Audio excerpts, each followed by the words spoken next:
Muito boa tarde. O programa A Mara Mara Descomplica Descomplica está está começando. começando. Só um Só um minuto que minuto está que está. dando um eco. Carla, você está com a rádio ligada aí no teu computador? Não? Bora, parou. Vamos lá.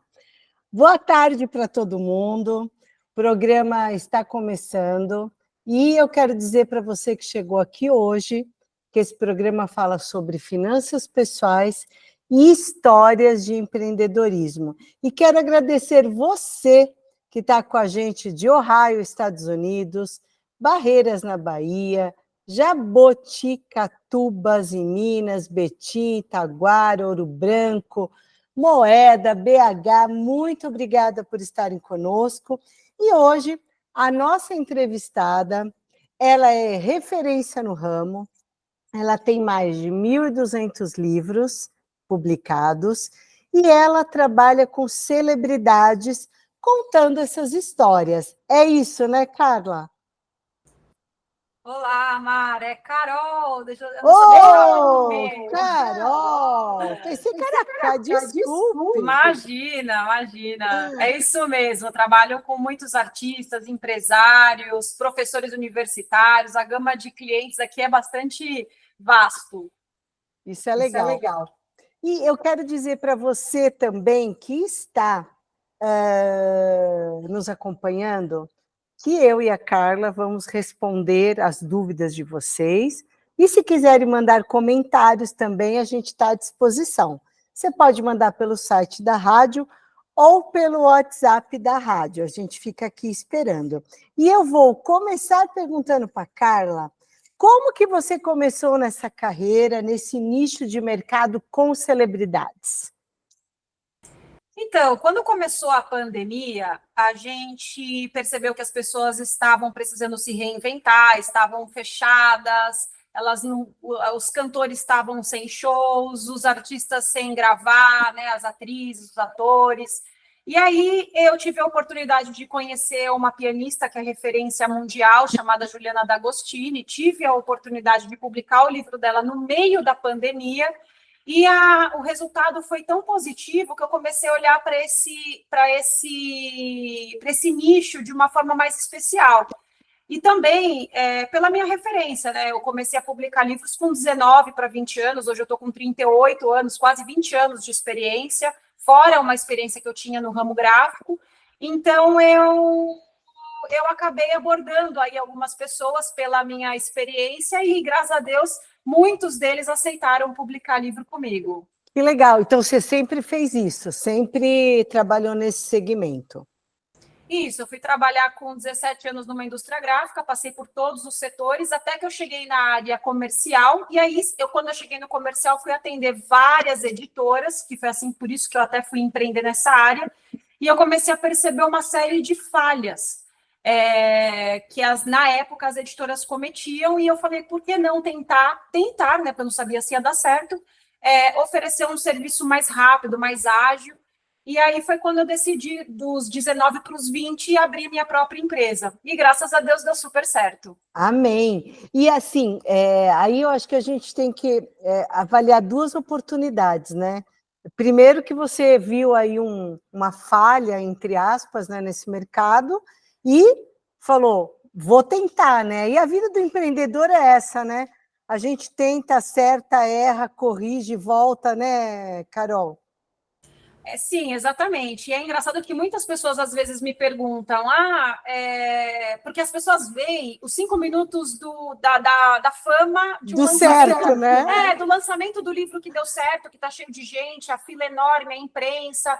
E aí as pessoas falam, nossa, é isso todo dia? Não, não é. Aquilo é 1 minuto de alegria para 99 de muito trabalho. Trabalho árduo, buscar tendências. Então, não existe uma regra para o empreender. Outro dia mesmo eu estava comentando num outro programa que, qual que é o segredo? O segredo é fazer o que ninguém está fazendo, e na época eu fiz isso. Então, hoje, claro que o mercado mudou, o mercado é mais dinâmico. Então, como fazer? Repenso o mercado e faço o que eu não estou fazendo. Aí você talvez consiga, porque é só assim que a gente consegue, é fazendo diferente. Verdade. E depois, na época da pandemia, né, onde muita gente sentou e chorou, e você encontrou aí um nicho e começou a trabalhar. Foi. E fora que, para mim, pessoalmente, o ano que eu mais tive vendas no e-commerce foi o ano da pandemia. O que, para mim, assim, eu estava apavorada, as livrarias fechando, lançamentos sendo cancelados. Eu tinha 2 preletores americanos que viriam para o Brasil fazer uma palestra em junho daquele ano e outro em agosto. Tive que cancelar tudo. Então, assim, bateu aquele. Começou a bater o desespero, mas eu falei: não, calma, vamos respirar. E aí começou as pessoas a procurar, porque dentro de casa as pessoas começaram a ler mais, a consumir mais conteúdos, imagino que televisivo, de rádio, e isso também aconteceu no ramo literário. Então, aí eu comecei a ficar mais tranquila e passou, e graças a Deus aí a gente saiu da pandemia com mais um selo editorial. E mais forte, né? Com certeza. Queria te perguntar, como você decide que história publicar, que celebridade contar essa história? Porque não deve ser fácil, muita gente deve querer, mas devem ter histórias mais interessantes ou mais vendáveis, não sei. Não, tem sim. Na verdade, eu recebo histórias todo dia e ouço histórias todo dia. Sabe aquela história de, meu filho é brilhante, mas hoje em dia todas as crianças já nascem com o celular na mão, então todas as crianças são brilhantes. Então, para uma criança ser brilhante, ela precisa hoje ultrapassar linhas que não precisavam ser ultrapassadas há 30, 40 anos atrás. É a mesma coisa para mim. Hoje, se eu sentar para ouvir a tua história, Mara, eu tenho certeza que você tem uma história de superação, assim como os nossos ouvintes, eles têm histórias de superação. E história de superação por história de superação, tá tudo certo, não vai ser uma história vendável. Hoje, não existe uma regra de mercado, mas eu busco trabalhar com histórias que tiveram alguma ponta na imprensa. Então, por exemplo, a gente teve aí a história, eu não sei se você lembra, do Tenente Bahia, por exemplo, que ele perdeu a esposa grávida na porta da igreja, vítima de eclâmpsia. Coitado. Então, a história dele na época teve uma grande repercussão. E aí a gente teve a oportunidade de se conhecer. Eu não procurei, na verdade, foi realmente uma situação de nos conhecermos. E em 2021 nós publicamos o livro dele, que foi um grande sucesso, que chama Sofia e Eu. Então, eu busco histórias que tiveram alguma ponta, ou de imprensa, ou de realmente pessoas que passaram por situações dificílimas e saíram. Por exemplo, eu estou agora com uma história, não vou dar spoiler, mas de uma pessoa que foi contaminada de forma proposital com o vírus do HIV.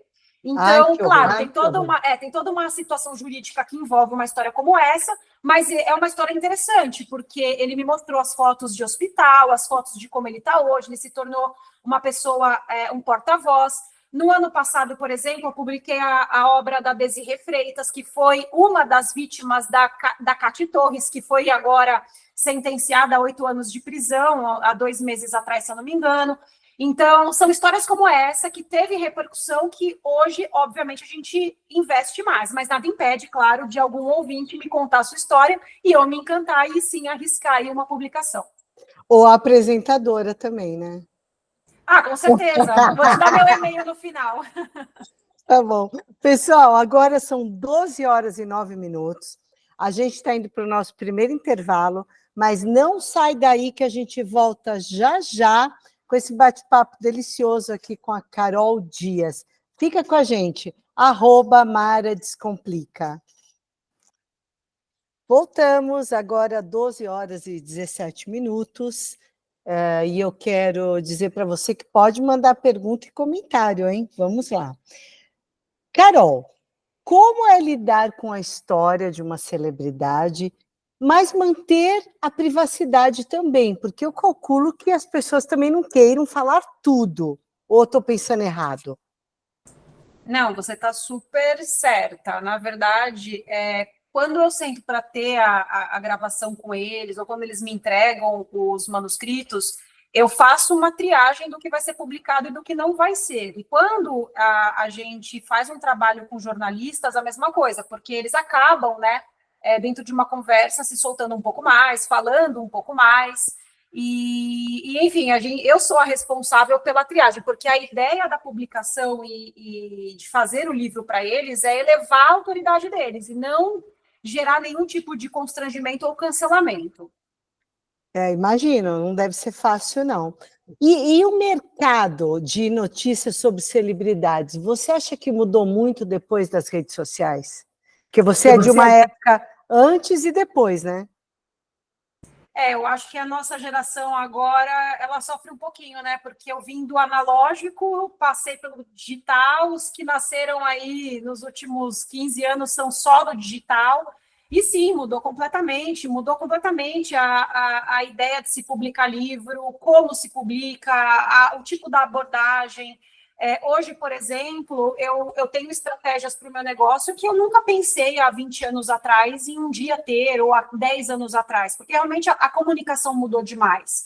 E hoje eu não vejo, claro, as livrarias elas passaram por uma grande transformação e a gente precisa delas. E eu valorizo muito o trabalho deles, mas a internet ela colocou a gente em conexão direta com o leitor, né? Então, sim, hoje eu vejo tanto as plataformas quanto a comunicação totalmente diferente. A gente não precisa hoje de um terceiro para fazer isso para nós, que era o caso de 10 anos atrás, por exemplo. Você entende que as pessoas hoje compram menos livros do que compravam no passado, sem pensar na questão financeira, né? Porque um livro, para certas pessoas, pode ser pesado no orçamento. Isso acontece? Hoje a gente vê mais aqui na telinha mesmo? Então, eu vou ser sincera, eu acho que é cíclico. Por exemplo, tem momentos que eu vendo muito um estilo literário. Passam-se alguns meses, eu vendo muito de outro tipo. Se eu falar para você, olha, estacionou, não, isso não acontece. É claro que eu publico diversas áreas, eu não estou focada numa área só. Mas existem períodos que se vende muito biografias, existem períodos que se vende muito autoajuda, muito histórias de crimes reais. Então, eu particularmente não sinto tanto essas mudanças por causa disso, mas uma coisa que não só a área editorial, mas que todas as áreas têm que ter em mente, quem vende produtos como o meu, tem que ter em mente o seguinte: eu não estou concorrendo com uma outra editora, eu não estou concorrendo com outro tipo de livro ou com algum escritor.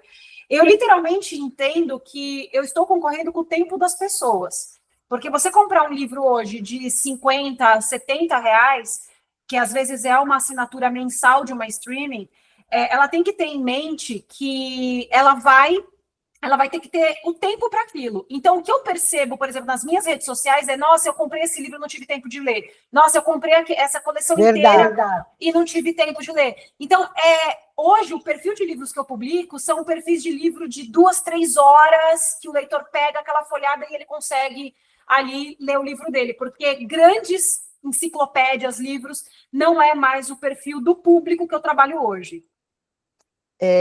Vou dizer por mim, eu vou assistir um filme, eu não quero um filme de 2 horas e meia, eu quero uma coisa rápida, eu não tenho mais paciência. E eu acho que nós, vou falar por mim, a gente vai passando o tempo, a gente vai perdendo a paciência de ler um livro de 500 páginas. Então, exatamente isso. Eu venho conversando com muitas pessoas, quando as pessoas me procuram e falam, mas como que eu faço? E eu dou esse caminho, eu sempre falo, a gente tem que pensar num livro aí de 120, no máximo 160 páginas. Porque quando a gente vai para um livro de 300 páginas, se torna um problema para as pessoas assim, do que a gente está vivendo hoje. Porque as pessoas trabalham fora, as pessoas têm filhos, as pessoas têm que levar filho em escola, buscar, levar em curso, e aí a pessoa tem que cuidar de si, a pessoa tem que cuidar da casa. Gente, é uma loucura a vida das pessoas hoje, né? Exato, aí não dá tempo, né? A Lili perguntou pelo site. Carol, já aconteceu de acreditar muito no desempenho de um livro e ele decepcionar? Olha, frequentemente, corriqueiramente. Porque o que acontece é assim, a gente investe num gênero literário, e aí quando a gente publica, porque um livro, eu brinco, ele não é um pastel que eu consigo fazer ele em uma semana, eu não consigo. Às vezes a gente leva aí 8, 9 meses para desenvolver todo um projeto. E quando a gente vai publicar esse projeto, a tendência já mudou. Então, essa loucura mercadológica, ela tem que estar dentro do orçamento da empresa. Então, hoje eu tenho um X% que eu estou contando que a gente pode ter essa perda. Mas é claro que enquanto o ganho for maior, eu estou em pé. O que a gente tem que tomar cuidado, e esse é meu papel como gestora da empresa, é não deixar essa balança ficar desfavorável para mim. É, porque senão você começa a perder receita, né? E aí começa a ter problema, né? Com certeza, até porque eu preciso investir, tudo é investimento, né? Hoje, para eu conseguir colocar um livro, vamos colocar a expressão na cara do gol, eu preciso pagar a equipe para isso. Eu não consigo sozinha fazer isso. Agora, o que acontece muito, que é curioso, às vezes as pessoas olham eu não vou nem falar de celebridade, eu vou falar de uma coisa geral para não achar que eu estou dando indireta para alguém, porque isso não existe. Mas às vezes a gente pega uma pessoa que tem 7, 8 milhões de seguidores, e aí eu vou e publico. Nem sempre esses seguidores revertem em venda. E eu já peguei pessoas com 100 mil seguidores que já vendeu muito. E eu já peguei gente que nem rede social tinha e a gente explodiu de venda. Então, não existe uma receita. Se você falar para mim, mas qual que é a tua percepção? Minha percepção é, rede social não gera tanto engajamento quanto as pessoas acreditam que gere. Pelo menos para a minha área, não. O offline gera muito mais engajamento de venda para a minha área do que para. Eu estou falando da minha realidade, tá? Porque pode ter outras editoras que estejam ouvindo a entrevista e falem, ela não está coerente com a minha empresa. Eu estou falando dentro da minha realidade de 20 anos de empresa. Nem sempre gera. Nem sempre. Já gerou, mas não é uma regra. Entendi. Lili, obrigada pela pergunta, pela audiência. E é a vida como ela é, né? O empresário que a gente falou no começo. A gente erra, acerta. Não... Às vezes a gente tem que ir testando mesmo. Mas no seu caso, Carol, acho que vai depender mesmo daquela história. E quando você diz que às vezes a rede social não produz, você está dizendo que o boca a boca acaba sendo mais produtivo para você do que a rede, né? Exatamente. Por exemplo, não é meu perfil literário, mas, por exemplo, livro infantil. O livro infantil, ele vende muito mais no boca a boca, é um exemplo. E vou exemplificar melhor. Por exemplo, você é mãe, você compra um livro infantil e você vai lá na sua escola e tem lá a professora que lê o livro ou a responsável, e aí ela faz a adoção desse livro. Então, só nessa adoção você já vende bastantes exemplares. Aí a outra escola fica sabendo que a outra, quando você vai ver, 20 escolas adotam um mesmo livro. Trazendo para a minha realidade a mesma coisa. Então, por exemplo, às vezes eu trabalho muito com empresa. Então, eu faço um livro, por exemplo, sobre RH. Aí a empresa tal compra o livro para presentear aos funcionários, aí a outra empresa faz a mesma coisa. Então, esse offline hoje me traz muito mais resultados concretos do que as redes sociais, mas eu preciso das redes sociais para alcançar essas pessoas do offline, porque sem a rede social, essas pessoas não conhecem o meu trabalho, por exemplo. Ninguém mais vive sem rede social, é impossível, né? A rede social é uma vitrine hoje para qualquer área de atuação. Eu digo por mim, né? Eu não tenho muitos seguidores, mas eu não tenho tantos clientes que vêm das redes sociais. Mas quando eu estou em off e comento, eu faço mentoria, faço consultoria, a primeira coisa que a pessoa faz é ir lá olhar o meu Instagram. Exatamente, é que nem eu, quando eu falo que eu trabalho com celebridades, influenciadores, empresários, as pessoas vão no meu Instagram para ver o resultado, né? Porque eles não querem ver o que você fez, eles querem ver o que foi, aliás, eles querem ver o que você produziu e os resultados, né? Não querem ver a sua história, ninguém quer ouvir palavras, quer ver coisas concretas. Exatamente, aí é meio um cartão de visita, né? O Anderson de São Paulo, Carol, ele está falando assim: tenho curiosidade em saber quanto tempo demora o processo de produção de uma obra até a venda. Então, na verdade, Anderson, não existe uma regra também para isso, tá? Eu já fiz livros em 17 dias que o livro estava pronto. Eu fiz o livro esse ano do Rodriguinho, que tinha acabado de sair de um grande reality show, e me procurou.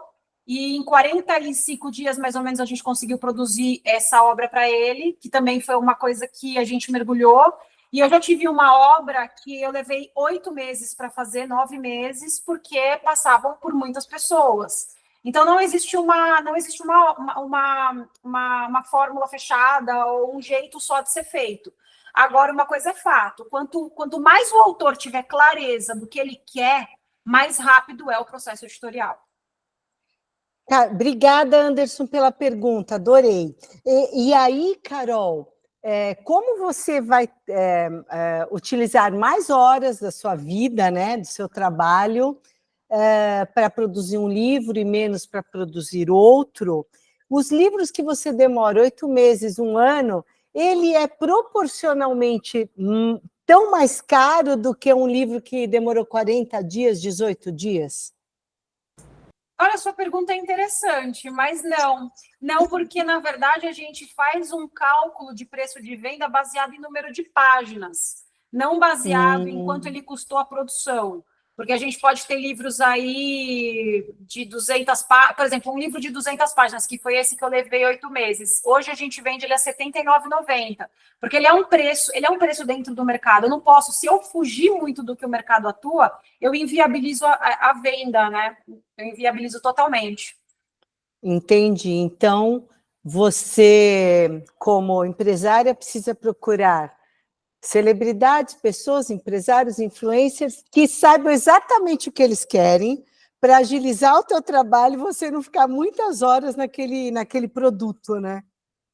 Pois é, e o que acontece, às vezes, eu não vou falar que sempre, mas aconteceu umas 2 vezes esse ano, é de eu declinar. Eu demiti a celebridade. Aconteceu 2 vezes esse ano, não vou falar, obviamente, quem é. Claro. Mas eu demiti porque, assim, no bom sentido, claro, porque eu cansei. Eu cansei. Carol, te retorno até sexta. Não retorna. Carol, retorno em tal dia. Não retorna. Aí eu devolvo, não lê. Eu estou trabalhando, isso não é o meu hobby. Isso não é uma. Eu brinco com eles, eu falo, isso aqui não é uma ONG também. E ONG ainda tem custo, ainda tem alguém que paga a conta. Então, isso aqui não é um trabalho voluntário, isso aqui é o meu trabalho. Então, 2 pessoas esse ano, eu falei, olha, não precisa mais, eu não quero nem de graça, eu falo, nem de graça publicar sua obra mais, eu não quero mais ver você. E de verdade, se eu encontrar essas pessoas publicamente, entra pela direita ou sai pela esquerda, porque para mim é o ápice de um absurdo de falta de respeito com o meu trabalho. Porque se você combina uma coisa, você precisa cumprir essa coisa. E se você não consegue cumprir por qualquer intercorrência, você tem que se posicionar e falar o porquê você não conseguiu e você avisar. E minimamente se desculpar. E, infelizmente, não é também uma regra de celebridades, não é uma regra geral. Quanto maior o cargo, às vezes, maior a prepotência das pessoas. E eu não consigo lidar com pessoas prepotentes. Eu tenho um grande problema com isso. Então, eu acabo saindo de escanteio mesmo, não tem problema. Levo o meu prejuízo se tiver que levar, mas eu não tolero pessoas doentes perto de mim, porque eu não quero adoecer também. Você sabe que essa questão de demitir, eu também já demiti clientes, porque, como eu faço o processo de mentoria, a gente vai orientando. Se a pessoa me procurou, é porque está querendo a minha orientação. E daí aquela pessoa não faz o que a gente orienta. Então, a minha maior preocupação é, eu não posso colocar o meu trabalho em risco, porque depois, lá na frente, essa pessoa vai falar assim, eu fiz o processo, mas não resolveu nada, mas não resolveu, não foi por culpa da educadora financeira. Então, eu penso como você, se vai comprometer o meu trabalho, o meu tempo, eu também prefiro não atender. Não é tudo por dinheiro. Não, e não é. E, infelizmente, a gente, principalmente para mim, que as pessoas entendem o processo editorial como um processo terapêutico. Algumas pessoas entendem isso. Eu vou contar a história da minha vida, então eu vou passar por um processo terapêutico. E elas acabam despejando em cima de mim, da minha equipe, frustrações, raivas, anseios, tudo. Eu tenho que lidar com muito. E assim, a gente hoje tem que ser um pouco de tudo mesmo, né? A gente tem que ser gestora, a gente tem que ser financeira, a gente tem que entender, eu tenho que entender do meu negócio, eu tenho que entender de mercado, eu tenho que entender de tendência, e tenho que entender de gente. E eu entendo, eu busco sempre ser calma, eu sempre me coloco no lugar do outro, mas quando ultrapassa algumas linhas, e aí eu percebo que eu vou entrar nessa, eu vou sair do meu lugar, eu vou entrar no lugar dessa pessoa e vou acabar adoecendo, aí eu saio, porque exatamente, a minha saúde não tem preço, o meu sono não tem preço, a minha liberdade, então eu acabo tirando meu time de campo, entrego o projeto e tchau. É isso aí. Pessoal, a gente vai para o nosso segundo intervalo. Fica com a gente, ouvindo aí a playlist que a gente escolheu com carinho para você, e a gente volta já já, não sai daí, @Mara Descomplica. Voltamos, e obrigada a você que está em Fortaleza, Ceará, Lençóis Paulistas, Sapiranga, Rio Grande do Sul, em Londres, que está sempre aqui com a gente, Presidente Prudente, Nova Olímpia, Istambul, na Turquia, Londrina, Paraná. Muito obrigada pela audiência. E eu quero perguntar para Carol. Carol, se alguém quiser escrever, não era isso, era outra coisa, mas eu já vou perguntar agora. Quem quiser escrever um livro com você, como é que te encontra, como é que faz? Bom, quem quiser mandar, se alguém escreveu, algum ouvinte, ou mesmo você tenha escrito uma obra, é só me procurar pelo Instagram, @publishercarol, ou procurar pelo WhatsApp da editora, que é o 11 97651 4243. 11 9. Ai, até me deu um branco agora. 11 9651. Isso, 4243. Publish, pessoal, escreve Publish,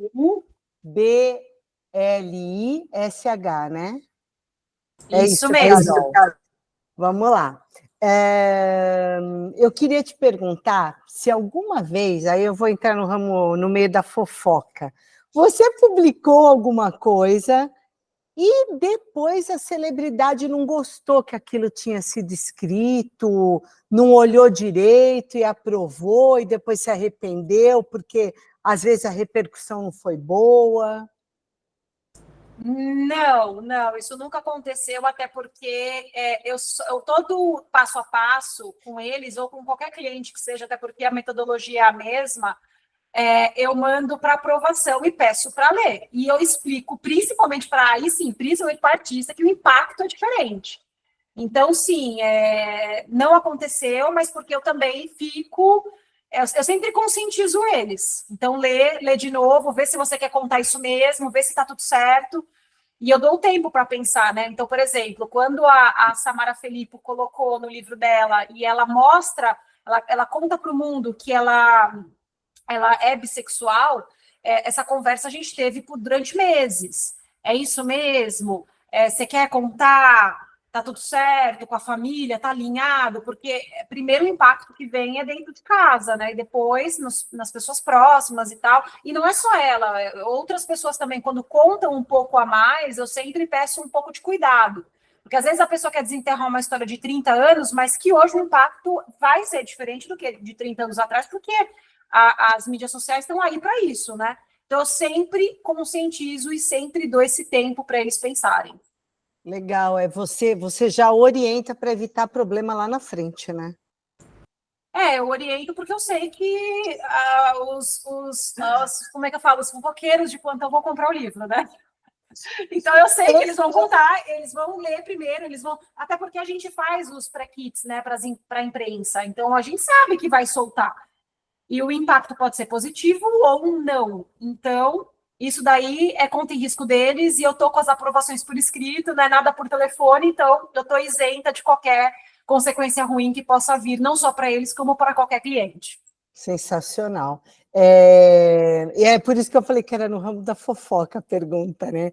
Você que está em Varsóvia, que está sempre aqui, obrigada. Itaquaquecetuba, São Paulo, obrigada pela audiência. E eu quero te perguntar, existem tendências de biografias? Então, vou fazer biografia de pessoas que ficaram em reality. Ou pessoas que se separaram, sei lá, estou aqui viajando, né? Existe essa tendência ou não? A história tem que ser boa? Na verdade, eu não sei se a palavra seria. Você está falando, a tua pergunta está direcionada para a biografia. Na verdade, não. Na verdade, a gente busca quem está claro, quem está no auge e é a pessoa do momento, consequentemente, vai ter venda. A pessoa pode colocar qualquer coisa na rede social dela que vai vender. Mas, não, eu gosto muito de trabalhar, por exemplo, com pessoas que tenham trajetórias. Claro, eu gosto de publicar todos os tipos, mas quando tem trajetória, a biografia fica completa. É diferente, por exemplo, da biografia que eu fiz para o Rodriguinho. a primeira, estou falando a primeira que eu fiz em 2021, a história dele está acontecendo, não que quem vai contar a história com 70 morreu, não é isso também. Mas a história a dele está sendo construída ainda. Então, se você pegar do que aconteceu em 2021 para 2024, indo para 2025, tem muito mais coisas acontecendo, muito mais coisas legais que hoje a biografia ficaria mais recheada, mais completa. Então, quanto mais velha a pessoa é, obviamente, a história vai ser contada de forma mais completa, né? Pessoal que está aí ouvindo a gente, eu já estou aí no segmento da Carol, tá? Porque quanto mais a gente vive, mais história a gente tem, né? E fala. Mas, não, eu ia até complementar. Uma coisa curiosa, o ramo editorial, ele está muito linkado aos streamings.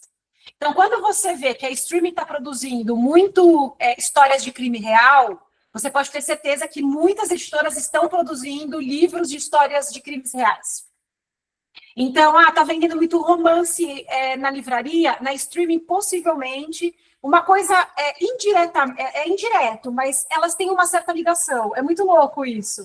Porque nem sempre quem lê o livro assiste a TV e vice-versa, mas tá linkado. Então, quando você vê muita tendência, você pode ter certeza que reflete indiretamente na livraria. Eu sou uma pessoa, Carol, que adoro, eu digo que eu sou fofoqueira, eu adoro ver as histórias das pessoas. Então, tem na TV, no streaming, gigantes da indústria. Eu adoro ver como aquela pessoa chegou, que ela construiu os acertos, os erros. Eu gosto muito, eu adoro esse trabalho que você faz. É engraçado, eu estava até tendo essa conversa há 2 semanas com a minha mãe. Eu gosto muito de crimes reais.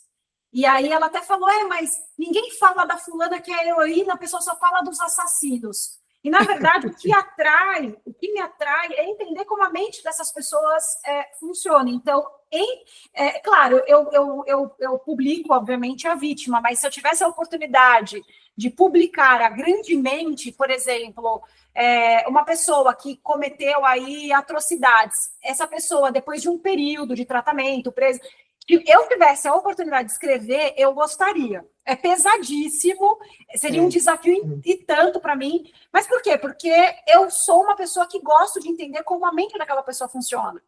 E isso também, obviamente, para o lado empreendedor também, porque tem muito empreendedor que deu certo e que é muito maluco, que vendeu tudo, empreendeu, fez coisas que eu, como empreendedora, que sou mais conservadora, não faria.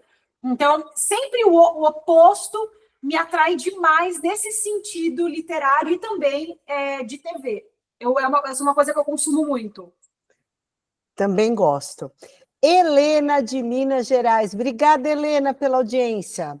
Ela falou assim, Carol, estou amando o programa, amo livros e vou dizer que sou uma das antigas. Prefiro papel, livro digital não é livro. Cheirinho de papel, marcador de página, isso que é o bom. Obrigada, Helena. É engraçado, quando o livro chega da gráfica, a primeira coisa que as pessoas fazem é abrir e ficar cheirando, porque realmente é muito gostoso. E eu faço isso todo dia, porque todo dia tem uma coisa chegando aqui para mim, ou dos meus livros, ou de pessoas me mandando materiais. É muito bom mesmo. Mas é engraçado, o livro digital, para mim, também é uma realidade minha, da minha empresa, não pegou como pega o livro físico. É curioso que eu acabei de chegar de uma viagem internacional e eu comentei com um pessoal, acho que eles são de Manila, eram estrangeiros, eu comentei de alguns livros que eu tinha publicado e nunca tinha passado por essa situação de ela printar o meu livro na minha rede social e mandar eu fazer um autógrafo ali para ela no celular. E aí eu olhei aquilo, ela não autografa. E eu falei, gente, será que está rolando já isso aqui fora? E não, enfim, nunca vi isso aqui no Brasil. E aqui no Brasil as pessoas ainda gostam da experiência da livraria, a experiência da fila, a experiência de tirar foto com o livro na mão. E para mim é ótimo. Para mim é ótimo. Os dois cenários são bons, mas o livro físico ainda sempre será o livro físico. Então, eu pensava isso com jornal e não foi, né? Eu adorava ler jornal. É verdade. Mas eu acho que o livro vai ficar mesmo. Pessoal, a gente vai para um breve intervalo, bem rapidinho, e vamos voltar para o último bloco, e eu vou perguntar para a Carol quais as dicas que ela daria, as orientações para quem se apaixonou aí pelo trabalho dela e quer seguir o caminho dela. Fica com a gente volta rapidinho. Vamos lá, voltamos. Carla, Carol, eu não sei porque que eu estou falando Carla, estou maluca. Está parecendo uma pessoa que trabalhava comigo, ela fazia assim, Carol, todo mundo que ela estava conversando, ela me chamava. Então, ela estava falando com a Célia, ela falava, Célia. Gente, eu não tenho nome, cada hora é um nome. Que orientação você daria para uma pessoa que gostaria de seguir o caminho que você seguiu? Você está se referindo a alguém que quer empreender ou alguém que quer escrever? Também tem duas coisas, né? né? Manda nas duas. Tá, bom, se você quer escrever um livro, pense em escrever um livro, às vezes a sua história é legal, mas a história da sua família é uma história bacana, uma história de gerações aí que pode impactar, minha sugestão comece fazendo gravações sozinho, com a família, organiza as ideias em ordem cronológica, não necessariamente o livro vai ser publicado nessa mesma ordem, mas tenha com você que quem está lendo a tua história não sabe nada da tua vida, se a história for, obviamente, uma biografia, pode ser outros gêneros, isso funciona para qualquer gênero literário, na verdade. Mas o importante é você ter um começo, meio e fim, uma linha de raciocínio clara. Você precisa chegar no objetivo e entregar para o teu leitor.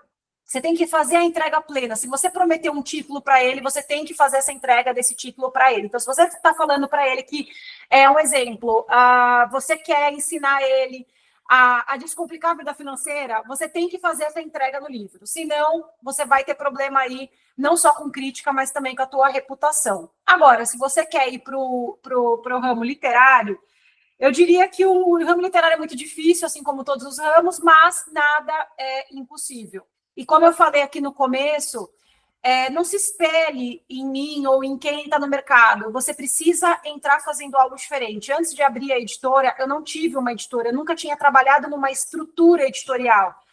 Isso é muito difícil, eu acho que eu fui pelo caminho mais difícil mesmo, mas foi o caminho que eu encontrei porque eu vim sem vícios. Então, se você não é da área, você quer investir nessa área, aprenda tudo sobre, mas faça algo diferente. Agora, o que eu não sei, porque se eu soubesse, eu estaria também fazendo. Boa, boa. Carol Dias, foi um prazer te receber aqui. Gostaria que você divulgasse de novo o seu Insta, o Insta da empresa e o seu telefone, caso alguém queira bater um papo com você. Bom, meu Instagram é o Publisher Carol. O Instagram da editora são 3, tá? Eu tenho 3 selos editoriais. O Editora Reflexão, o Reflexão Business, Business de negócio em inglês, e o terceiro, que é o das celebridades e o dos influenciadores, que é @DisruptTalks. Disrupttalks. E o telefone para falar com a gente é o 11 97651 4243. Carol, muito obrigada pelo seu tempo, porque tempo é dinheiro hoje, por estar aqui com a gente. As pessoas gostaram muito do programa. Muito obrigada. Obrigada à rádio pelo apoio, obrigada a você, ouvinte, que está aqui com a gente. E em breve esse programa estará no YouTube também. Muito obrigada. Até terça-feira que vem. Obrigada, Carol. Até a próxima. Até a próxima. Obrigada, Mara. Obrigada aos ouvintes. Tchau, tchau. Tchau, gente. @Mara Descomplica. Tchau, tchau.